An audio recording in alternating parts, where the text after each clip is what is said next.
Okay, so today we will talk about investment fundamentals, and I am Steve Holman. We have three main objectives that we want to take a look at today. Goals for the next 5 years as a student, why invest, and returns with investing typically have been historically good in the past. So for the next 5 years as a student, I would think the best thing for you to do is start investing early, sacrificing some of your income and putting it into a diversified portfolio, a diversified account. Do not focus too much on short-term results. Instead, focus more on long-term results.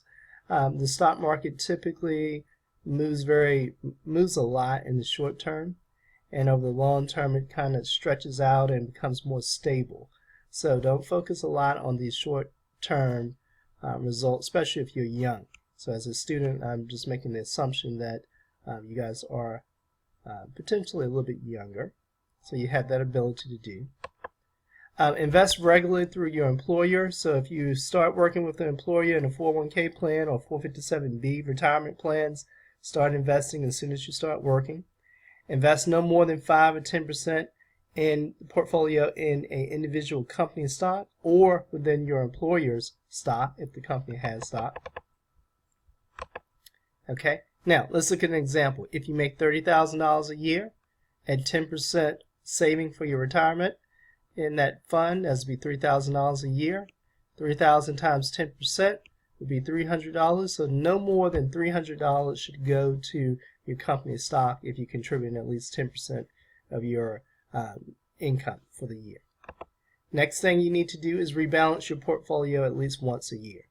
So go back and check your percentages that you start off with, your mutual fund percentages and stocks, and make sure you get back to that initial percentage. So we mentioned the example of the company stock at 10%. If the company stock has increased in value and now is worth 15% of your portfolio, sell a portion of that off or trim it off to go down to that 10% and move the rest within your other funds. Investing is more than savings. So typically what we want to say is investing, you are taking your money and making it work for you. Savings, you're taking it and leaving it, keeping it secure for emergencies or anything that you may need in the future. Investing, also you're looking at things you may need in the future, but you're expecting the interest and returns to be greater than savings. So the money is hopefully working for you in that respect. All right. Are you ready to invest? So the things that we need to focus on: are you living within your income? Do you save regularly? Do you use your credit wisely? And do you carry adequate insurance? Carrying adequate insurance, as we talked about in prior chapters, meaning 7 to 10 times your income. So if you had that example, income of $30,000, 7 times 30,000 would be $210,000. That would be the amount of insurance, adequate life insurance that you need to have covered. Use credit wisely. Make sure that you make your payments off on a regular basis or on a monthly basis. Pay off the loans that you have. Save regularly. So as you work, save on an ongoing basis.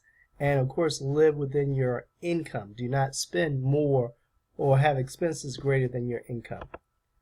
All right, decide why you want to invest. The reasons: to achieve a goal, financial goal, to gain wealth and security, maybe to increase your current income, to meet retirement needs, and to maximize the enjoyment of life. All of these are good, strong reasons to invest. All right, typically returns from investing has been pretty strong, as we mentioned earlier. Return is based on financial risks. You have returns that come from two main items: total return from current income and capital gains.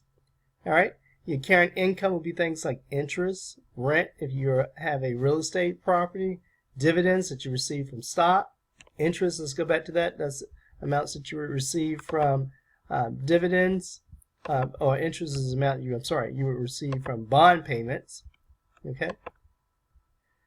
What about investment returns, possibly through capital gains or capital loss? Capital gain is where you would actually have your stock worth more than what you purchased it for. Example, purchase company stock or a single stock at $50 a share, now has an increase to $60 a share. That's a capital gain. Capital loss is that we purchased at $50 and now it's currently worth $40. That's a capital loss. And the rate of return or yield is our percentage based on our capital gain or loss. Okay? And returns on investing have been the following since 1926, and this is going up through 2015. Inflation is about 3.5% from 1926 into 2015. Small company stocks, 11.4%. Large company stocks, 9.4%. Corporate bonds, 5.7%. Corporate government, 5.2%. And 30-day Treasury bills at 3.4%. So why would we invest? Strong returns over time. We need to focus on the long term. We need to start investing as early as possible. We need to live within our means, make sure our expenses are less than our income, make sure we save and invest on a regular basis, and focus on being credit smart, credit wise, and having enough money for insurance. Okay, thank you. That's the end of this particular session today. Thanks a lot.